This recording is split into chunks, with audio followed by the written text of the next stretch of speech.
Hey everyone, how you doing? It's Craig Campbell with Pastor Craig's Vintage Cards, and today we're looking at part 3 of my hybrid 1970 through 73 football set.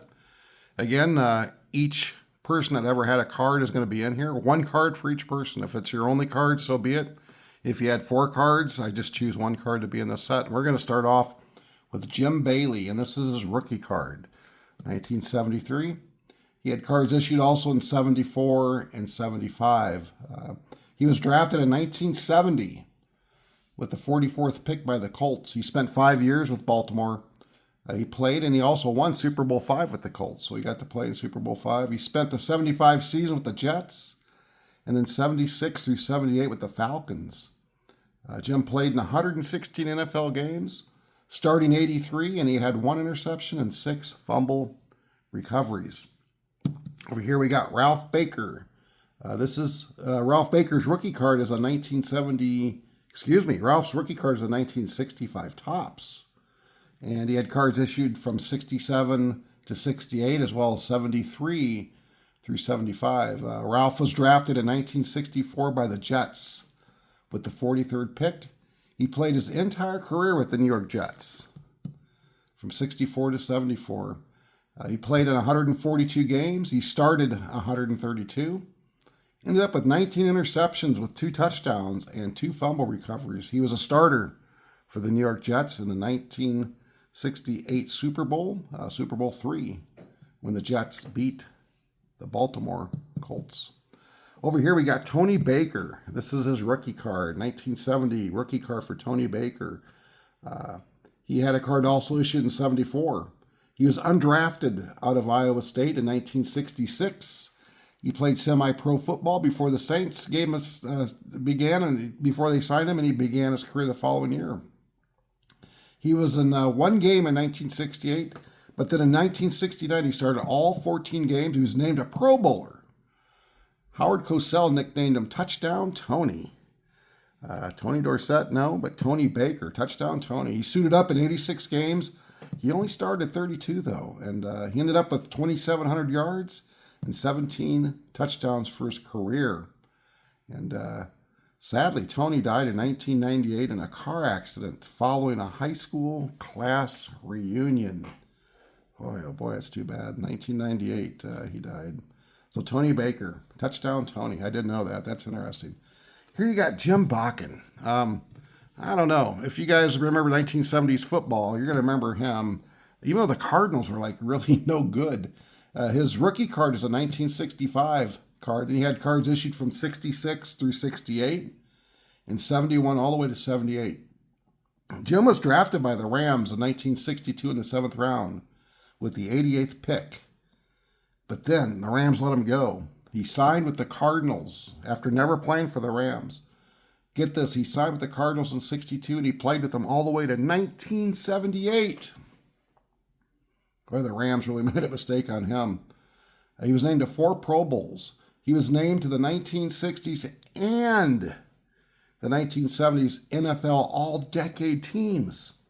Wow. He's only one of 29 players to be named to 2 NFL All-Decade teams. That's crazy. He was on the All-Decade team in the 60s and the 70s.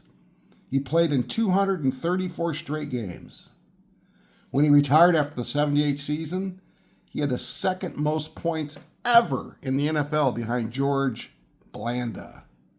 I'm telling you guys, I know that kickers are kickers and nobody cares about them except for when they miss a field goal. But man, oh man, 234 straight games. And he was named to the 60s and the 70s All-Decade team. Jim Bakken, you got my respect. Man, oh man, that's unbelievable. Over here we got Gary Ballman.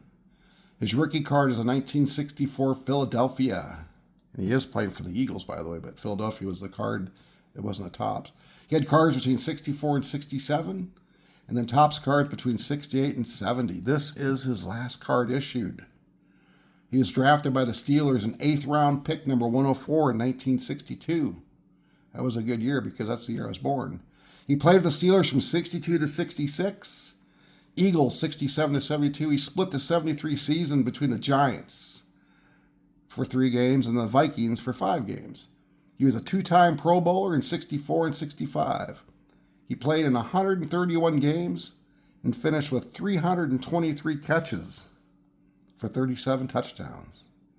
That's pretty good for Gary Ballman, his last card.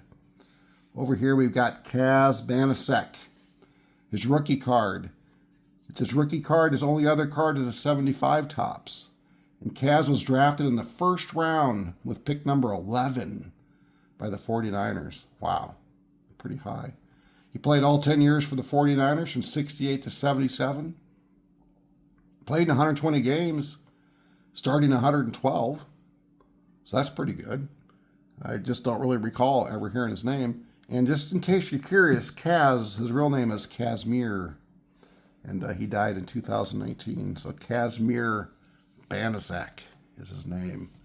Now this guy here, I'll try to get this up just a little bit higher here. There we go. Pete Banaszak and Kaz Banaszak, no relation, but Pete Banaszak was a heck of a player. His rookie card is a 1969 Topps. He had cards issued in 73 and 76. He was drafted out of Miami with the 59th pick by the Raiders. He played with the Raiders from 66 to 78, and he was known to have a nose for the goal line, is what they say. He scored 51 touchdowns, I'd say so. He was a member of the AFL champion Raiders in 67. He played in Super Bowl II when the Green Bay Packers thumped them. And then he played in Super Bowl 11 against the Vikings when they won. He scored 2 touchdowns in that game. Pete was the NFL co-leader. I didn't know that. Co-leader for touchdowns in 75 with 16 touchdowns. Wow. I did not know that. NFL co-leader for touchdowns in 1975 with 16. Now check this out. Pete suited up in 173 games, starting 36. Yeah, he was like the off-the-bench threat guy. I can tell you that. He had 94 yards from scrimmage and 52 touchdowns for his career. Pete Banaszak, he was a heck of a ball player. I do remember him.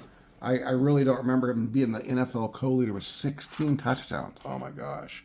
I mean, I guess you get down to the goal line and you knew who was going to get the ball. Mr. Banaszak.